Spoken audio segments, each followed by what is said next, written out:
I'm going to take us in a bit of a circle here, and I'm going to start with a thought on a long dress. I'm going to start by actually reading a line, which is, what is the current that makes the machinery, that makes it crackle? What is the current that presents a long line? And I love the emphasis on making, right? Making and current are the two words I kind of want to focus on there.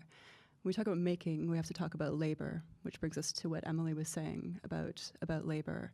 But then the current, what is the current? Is the current the social energy? And I want to think about how that brings us back to the salon and the conversation and the labor and the salon behind the poems and the labor that goes on in that conversation.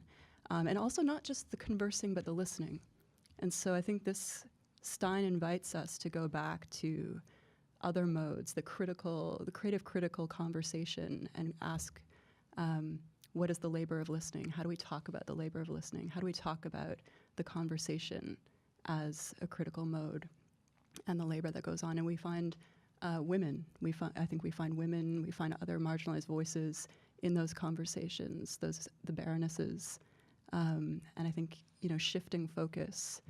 I think there's a lot of merit in it, and maybe Deanna can pick up on that. Yeah. Wow. Snaps for Kara Shearer. That was so great. I'm glad we recorded that. The making and the current. You really put it all together. That was great. Deanna, do you have the mic, or do you have access to the mic? Yeah, I think, that's something that Karis and I are really, really interested in, is the sociality around literature, which is something that really happens in an auditory mode. Like, it happens in conversation. It happens in these sort of face-to-face encounters. And it's always amazing to me when literature itself becomes, the printed word itself becomes a reflection of that labor.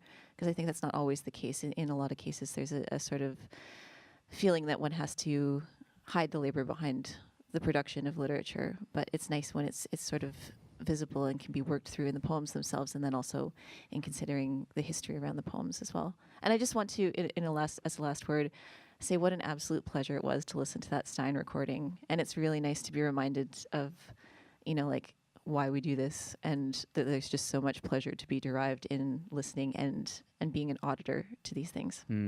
Well said.